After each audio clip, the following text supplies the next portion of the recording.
The Rock and Roll Unraveled Show.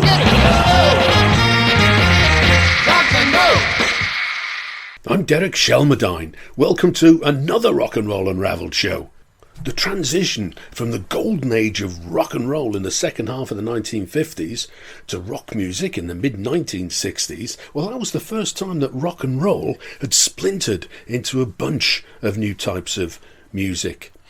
Now, America dominated the music scene on both sides of the Atlantic throughout the 1950s, but when rock and roll came to the end of its natural life at the end of the 50s, the UK and America took very different paths to the emergence of rock music. But they did come about sort of simultaneously, funnily enough, in both America and the UK in the mid-1960s. Now, the UK's route, well, that was pretty much an organic development. And Skiffle and British rock and roll sort of naturally evolved into beat music, Mersey beat and R&B groups. But in America, a whole raft of new music styles developed. You had surf music, the wonderful Phil Spector's Wall of Sound, folk revival, well, that continued to develop, and in the early 60s, the protest singers came on the scene. There were dance crazes. And R&B, which had really run parallel with rock and roll in the 50s, now also developed into the soul music of the 1960s. It was an absolutely fascinating time. Now, to get us in the mood, from 1966 on the Atlantic record label, it was a key label. It transitioned 1950s R&B and doo-wop artists into 1960s soul stars. And this is Rex Garvin and his Mighty Cravers. Now there's a great name for a band. And it's Suck It to 'em, JB. Well, rock and roll was kick-started around the world when Bill Haley and his Comets' Rock Around the Clock was played behind the opening credits of a movie, and that movie was Blackboard Jungle, and it opened on the 25th of March 1955. You could say that was the dawn of rock and roll. Now, the beginning of the end of the golden age of rock and roll came just 2.5 years later, when four of rock and roll's giants left the stage. The first to go was Little Richard. He was on tour in Australia in mid-October 1957, and while he was there he had an epiphany. He found God and renounced rock and roll. 6 months later, Elvis was inducted into the US Army. Now, he was officially discharged on the 5th of March 1960, and he began filming for his 5th movie, GI Blues, but he'd now left the 50s rock and roller behind him, and he spent the 60s as a matinee idol. And in the May of 1958, Jerry Lee Lewis arrived in London for, well, what was his ill-fated first UK tour. It transpired that the lady with him was Myra Gale, his wife, and it turned out she was 13 years old and the daughter of his bass-playing cousin, J.W. Brown. Now, American and British audiences deserted him. They took a dim view of this, and his rock and roll career never recovered, though he did reinvent himself as a very successful country artist. And on the 3rd of February 1959, Buddy Holly famously died in a plane crash. He was on his winter dance party tour, and they'd just reached the Surf Ballroom in Clear Lake, Iowa. Now, this is a tour of America's Midwest in midwinter, a very, very cold place, and the tour bus was regularly breaking down. So much so that Holly decided to charter a light aircraft to fly to Fargo, North Dakota, for the next concert in nearby Moorhead in Minnesota. And they crashed just a few miles outside of Clear Lake, killed Buddy Holly and the Big Bopper and Richie Valens. But it was nil win. The tragedy launched the career of Fargo's own Bobby V, who played at the gig in Moorhead that night. And the tour continued, and they were joined by new headliners Jimmy Clanton and teen idols Fabian and Frankie Avalon. Well, with four icons from the era gone, the golden age of rock and roll was very much over. And the music scene in America and the UK became very different for the next 5 years. And they didn't sort of come back together again until the mid-1960s, and that was with the advent of rock music. Well, we'll take a look at the American scene first, and there the music fragmented into a bunch of different unrelated streams. I mentioned the Buddy Holly tour, and that's interesting because it gives us our first taste of what was happening. And this was the new era of clean-cut rock and roll heroes in the vein of Pat Boone. I mentioned that Teen Idles, Fabian and Frankie Avalon were brought in to replace Buddy Holly. Now this is a very much gentler kind of rock and roll. Frankie Avalon had his first American hit in the January of 1958 with Dee Dee Dinah. He had 13 Billboard Top 40 singles across 1958 to 1962. And Fabian followed about a year later for his first success with I'm a Man. Now that was actually written by Thomas and Schumann, and not to be confused with the wonderful R&B Bo Diddley song I'm a Man. Well, he had 8 top 40 hits, and that was in just 1959 and 1960. And it's interesting to note that both careers faded out in the early 1960s, which was really when the other music streams came to the fore. Now let's hear a taste of this new gentle rock and roll, and Frankie Avalon with Venus. Now interestingly enough, that entered the charts just 3 weeks after he joined the Buddy Holly tour. And this is a very far cry from the world of Little Richard and Jerry Lee Lewis. And this is Frankie Avalon and Venus. R&B ran in parallel with rock and roll in the 1950s, and in the 1960s it was very much the route that became known as soul music. Motown was one of the pioneers of soul music, and it took 1950s R&B doo-wop artists and developed its own soul sound and transitioned people like the Temptations, the Four Tops, Marvin Gaye, who all had R&B doo-wop backgrounds. In fact, Berry Gordy started the label on the 12th of January 1959 when he launched the Tamla label with the aid of an $800 loan. He set up the Motown label stroke Empire about a year later. One of the earliest hits was the Miracles' Shop Around at the beginning of 1960. That gave him an R&B number one, but it was the Marvelettes in the summer of 1961 that gave Motown its first mainstream number one, and that was Please Mr. Postman. Now the lead singer, Gladys Horton, was only 15 years old, and interestingly enough, the drummer on that particular day was Marvin Gaye. Another great pioneer of soul music was Atlantic Records. That formed in 1947 in New York by Ahmet Ertegun and Herb Abramson. And they had their first big hit in 1949 when Stick McGee and his buddies drinking wine spoke D.O.D. was a hit for them. In the 50s, Atlantic was a major R&B label with people like Big Joe Turner, Ray Charles, the Drifters. And it was these artists, R&B artists, that really influenced the rock and roll of the 50s. And in the 60s, again, a lot of the R&B genres became known as soul music. And again, the Drifters, also known as soul in the 60s, R&B in the 50s, Carla Thomas, Rufus Thomas. Now in 1959 they did a distribution deal with Satellite that became Stax Records, and between 59 and 69 Atlantic Records distributed most of the Stax output. And the reason for that was Jerry Wexler, one of the executives at Atlantic. He really liked the vibe at Sax Studios, and he got many of his Atlantic record artists to record there. And in the 60s, Stax became arguably the prominent soul label. Booker T and the MGs, who were the house band, also had hits in their own right. Otis Redding, Eddie Floyd, Sam and Dave. But it wasn't just soul that arrived at the beginning of 1960. There were lots of new dance crazes emerging around that time as well. One of the most famous, of course, being the twist.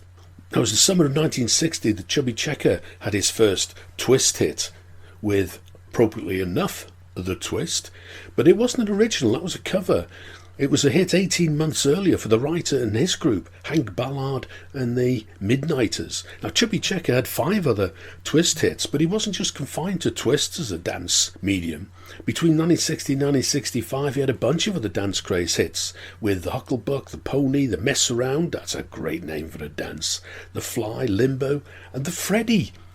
Now, Let's Do the Freddy was a cover of Freddie Garrity's, that's Freddie and the Dreamers, hit. They also had a hit with that in America.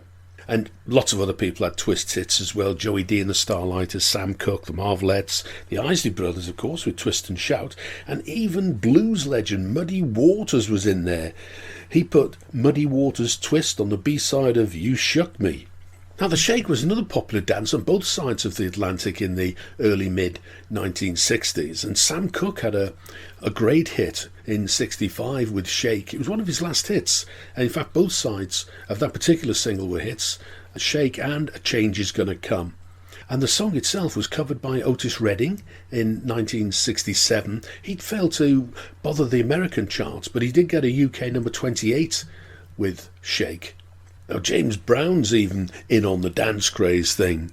In 1960, when he was with Nat Kendrick and the Swans, they had a hit with Do the Mashed Potatoes, and it's James Brown that plays the piano and calls out the song's title, and the writing credit to Desi Rosier is actually a pseudonym for James Brown. And Mashed Potato, of course, famously covered by, well, perhaps not famously, but was covered by Liverpool group The Undertakers, a fabulous version on the B-side of Everybody Loves a Lover. Now, you might recognise our next song from the Beatles cover, but this is a Motown classic, and this is from one of the label's earliest hit makers. It gave them a number 8 in 1963, and this is Smokey Robinson and the Miracles. You've really got a hold on me. Phil Spector introduced us to his Wall of Sound in 1961 when he set up his Phillies label with Lester Sill. Well, he had his first hit with the Crystals, his first single actually. That was the December of 61. There's no other like My Baby. But his first number 1 came in the October of 1962 with the Gene Pitney penned He's a Rebel. And the Ronettes, another one of the famous Wall of Sound girl groups, arrived with Be My Baby in the late summer of 63. But the Righteous Brothers were an interesting one. They'd had a recording career, quite an extensive one, before they joined Phil Spector, but it was You've Lost That Loving Feeling at the end of 1964 that gave Phil Spector another number 1. And BMI, the royalties people, they've listed it as the most played song in radio history. Wow, that's an achievement. Although, sadly, Phil Spector and the Righteous Brothers had a spectacular falling out. But by the time they were disappearing, he was already on to his next big thing, and that was Ike Tina Turner. And it was the May of 66 that we were introduced to River Deep Mountain High. Now, Phil Spector thought this was going to be a number 1 all over the place. It did make number 3 in the UK, but in America, it bombed. It only crawled up to number 88. This devastated Phil Spector and effectively ended the Wall of Sound era. I mean, a handful of singles followed, but Phil Spector lost interest in the whole project. Surf music also arrived in 1961, and in the late summer, Dick Dale and the Deltones released their Let's Go Trippin', and that's often cited as the first surf record. Didn't trouble the charts anywhere. But Dick Dale was a pioneering guitarist. He worked with guitar manufacturer Fender to optimise the sound of the electric guitar. And what he did, he looked to recreate the sound of the waves on his records, so much so that he gained the title of King of the Surf Guitar. Now, the Beach Boys came on the scene slightly later, in the February of 62. Their first single, Surfin', actually on the Candix label, a small independent label. It did give them a number 85, and that was just about the time they changed their name from the Pendletones to the Beach Boys. Then they went on and joined Capitol Records and had their first hit with Surfin' Safari. I got them to a number 14. That was written by Brian Wilson and Mike Love. And Janet Dean are interesting. You tend to think of them as a surf duo, but they were far from it. It was their 5th Billboard Top 40 hit when the single Surf City charted in the middle of 1963. Gave them a number one for 2 weeks. That was written by Jan Berry and Brian Wilson. Now, Brian Wilson actually performs on Surf City. That's the Beach Boys' Brian Wilson, of course. And what happened was Brian Wilson offered them a song. Jan and Dean wanted Surfing USA, but Brian wanted to keep that for the Beach Boys. So instead he offered them the unfinished song, Surf City. Now, Brian and Jan went about finishing the song. And ironically, when the Beach Boys did release Surfing USA, it peaked at number 3. It was actually their second top 40. And Murray Wilson, the father and manager of the band, he was very unhappy about the fact that they've given the song away. The Beach Boys didn't have their first number one until I Get Around in 1964. And again, 1961 was when the protest singers came onto the scene. They'd really developed out of the 1940s and 50s folk revival movement. People like Pete Seeger and Woody Guthrie. Bob Dylan arrived in New York early 1961, and his very famous protest song Blowing in the Wind's an interesting one. It was released as a single in the August of 63, produced by John Hammond. It was taken from the album Freewheelin' Bob Dylan. That single wasn't a hit for Dylan. Interestingly enough, he performed the song earlier on British TV. He was invited to come over to appear in the BBC TV broadcast of the play Madhouse on Castle Street, and that was back in the January of 63. But it was a hit for Bob Dylan as a songwriter. It was a UK and American hit for Peter, Paul and Mary. That was actually their second protest hit. They'd had success the year before with If I Had a Hammer. Dylan's own transition from acoustic to rock really came about on the 25th of July 1965 with his infamous first electric set at the Newport Folk Festival. Now, Joan Baez is often associated with protest singers and songs and singles, but she didn't have any protest song top 40s. Her first Billboard Top 40 was The Night They Drove Old Dixie Down. That didn't come till 1971, although she did have a UK hit with We Shall Overcome, and then another protest song in 65 with There But For Fortune. Now, that was written by Phil Oakes. Now, Phil Oakes didn't achieve an awful lot of commercial success himself, but he was a cornerstone of the protest movement. There But For Fortune, his original version actually was on a compilation album back in 1964 on an album called New Folks Volume 2. Phil Oakes didn't have any hit singles on either side of the Atlantic, but you really don't hear Phil Oakes on the radio too much, so I thought we'd take this chance to have a listen to him. And this is from his first album, 1964, All the News That's Fit to Sing. And this is Phil Oakes with One More Parade. Well, we've looked at how America transitioned, but it was a very different picture in the UK. The end of British rock and roll really came at the end of the 1950s when it started to fade away. It was August 59 that Tommy Steele had a hit with Give, Give, Give, and then he followed that up in the December with A Little White Bull, and he'd completely reinvented himself and found great success as a family entertainer. Now, 1962 saw the last charts appearances for Marty Wilde with Ever Since You Said Goodbye, and Skiffle hero Lonnie Donegan with Pick a Bale of Cotton.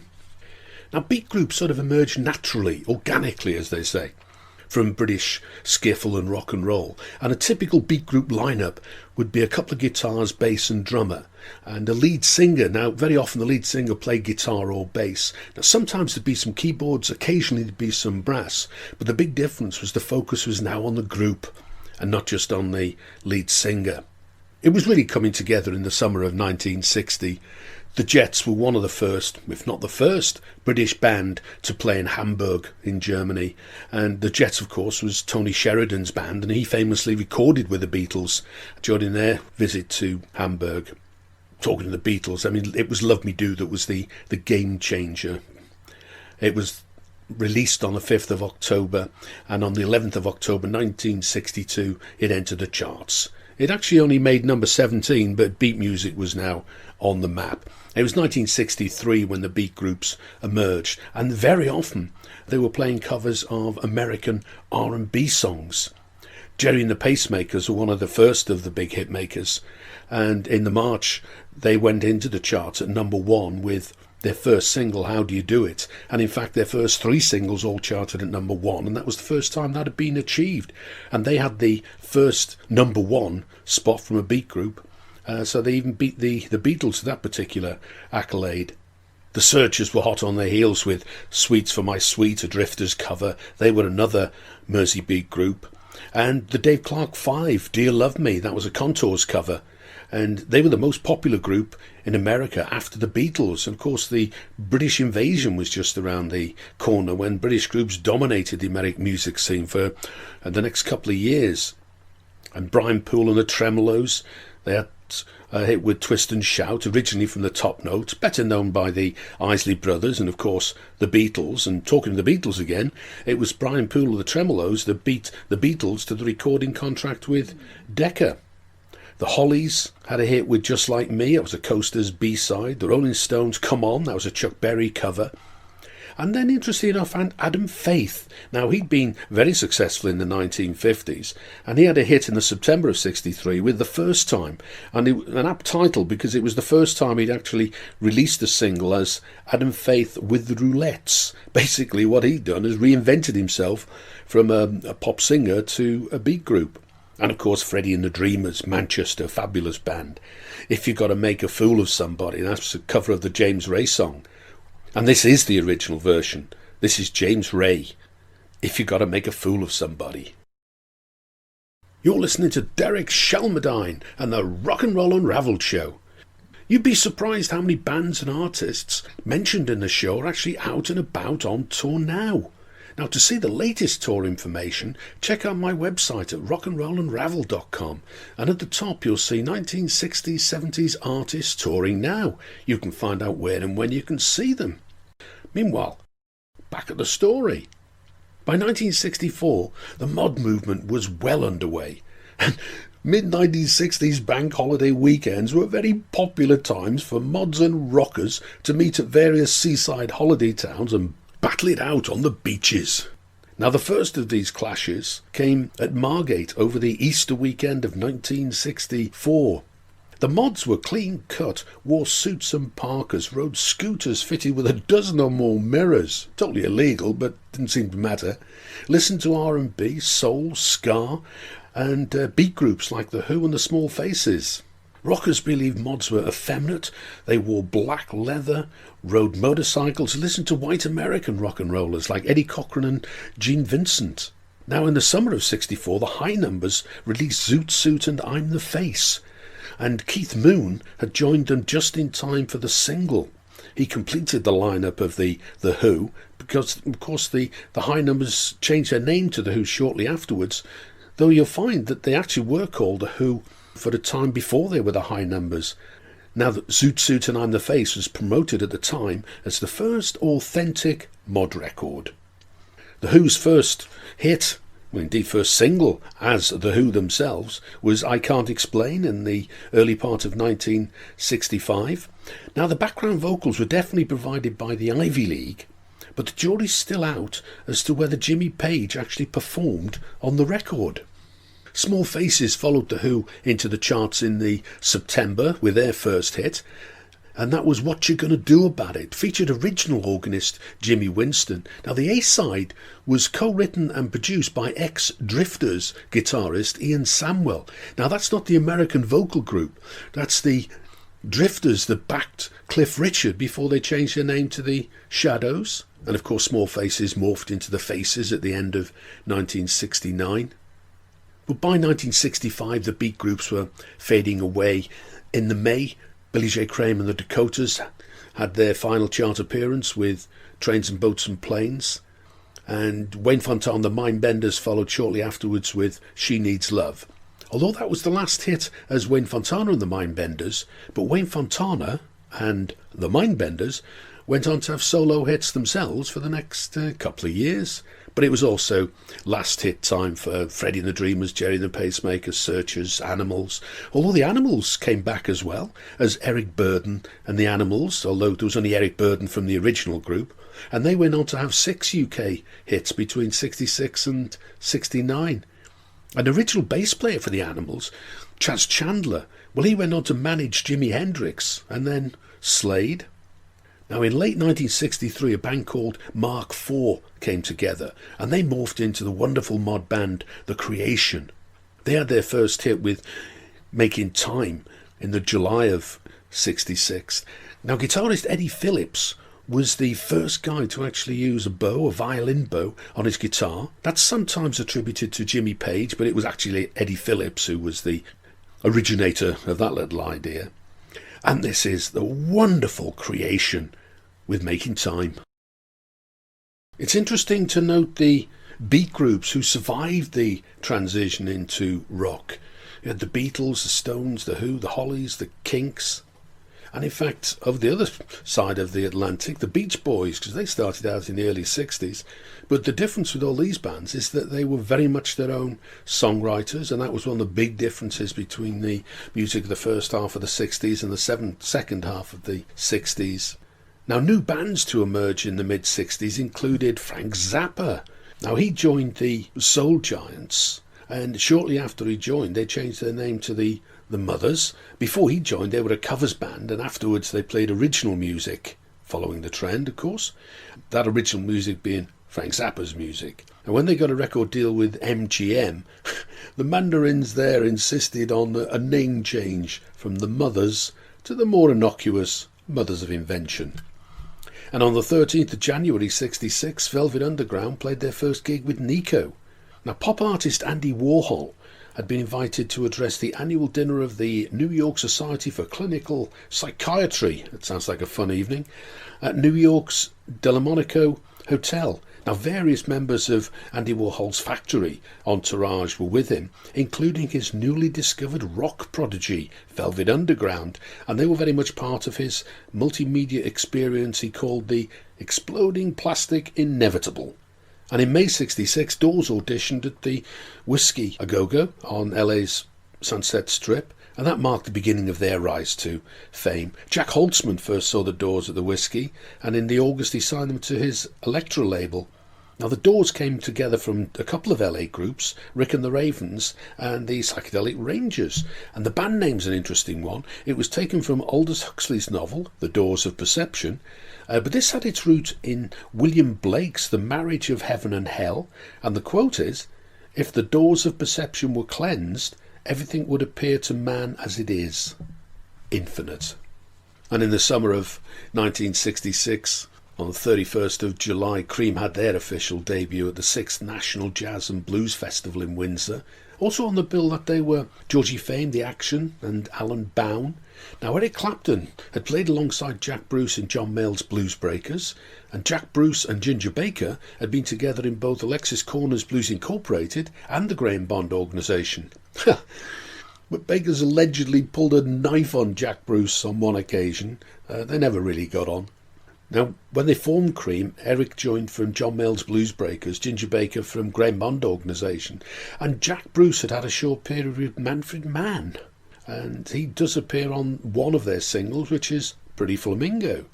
And in the October of '66, Jimi Hendrix jammed with Cream at the Central London Poly. Now, Hendrix had just arrived in London. Chas Chandler, if you remember, he was the bass player with the Animals when they split up. He became Hendrix's manager shortly before this, and he saw Hendrix at the Café War in New York's Greenwich Village. And he persuaded Jimi Hendrix to come over to the UK, change his name from Jimmy MY to Jimmy MI. They formed the Jimi Hendrix Experience, and the rest, they say, is history. Well, commercial success followed, and rock music had arrived. In the latter part of '66, Cream had their first hit with Wrapping Paper, and Jimi Hendrix with Hey Joe.